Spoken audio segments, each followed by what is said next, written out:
This segment brought to you by Kansas Grain Sorghum, growers working together. Find out more at kansasgrainsorghum.org. Welcome to Farm Factor. Up first today, Kyle and Ron Carleton discuss the importance of sharing agricultural stakeholders' concerns and challenges with the EPA Administrator.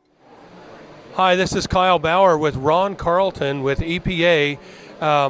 Counselor, I'm going to have you say your title. I am counselor to the EPA Administrator for Agricultural Policy. And what does that mean? It means that I provide advice to the administrator on issues related to agriculture. I give her the benefit of my experience and what I'm hearing. And part of the way I do that is I spend a lot of time around the country with farmers and ranchers and other agricultural stakeholders to hear firsthand. What are the issues of interest to them? What are their concerns? What are their challenges? And I can relay that to the administrator as she's making decisions on issues that are before the agency, and at least try to take into account some of the concerns that agriculture has.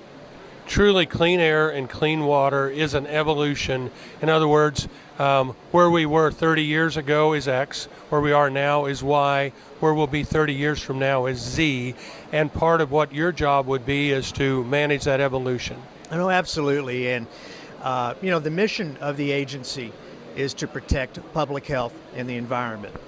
And Congress has given the agency statutory tools to do that. The Clean Water Act, the Clean Air Act, the Federal Insecticide, Fungicide, and Rodenticide Act, which is the Pesticide Program, Resource Recovery and Conservation Act, and then there are others.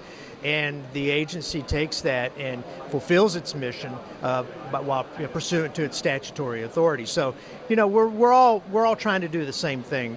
Those of us in EPA and those of us in agriculture, we all want clean water, and we all want clean air, but we also all want a productive and prosperous agricultural sector as well. So it's always a question of how do we fulfill the agency's mission and work with agriculture to accomplish that in a way that benefits all of us.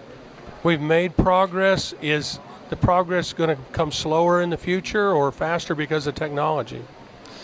Well, you never know. The way things have worked, technology seems to have really sped things up. And it seems like technology is changing not only every day, but almost by the hour. So where we're going to be 10, 20, 30 years from now is hard to say, but we're going to continue to have challenges in the environment and in agriculture. Everything from clean water and clean air. We've got climate change issues. We have a doubling in the growth of the population, which will place intense pressures on agriculture, not only to produce, but to deal with resource issues because of that growth. And I think we're going to need the benefits of technological innovation to deal with those. So I think it's going to be incredibly important that we have those technological innovations. I think it's going to be incredibly important the work that our land-grant universities do in doing the research and development.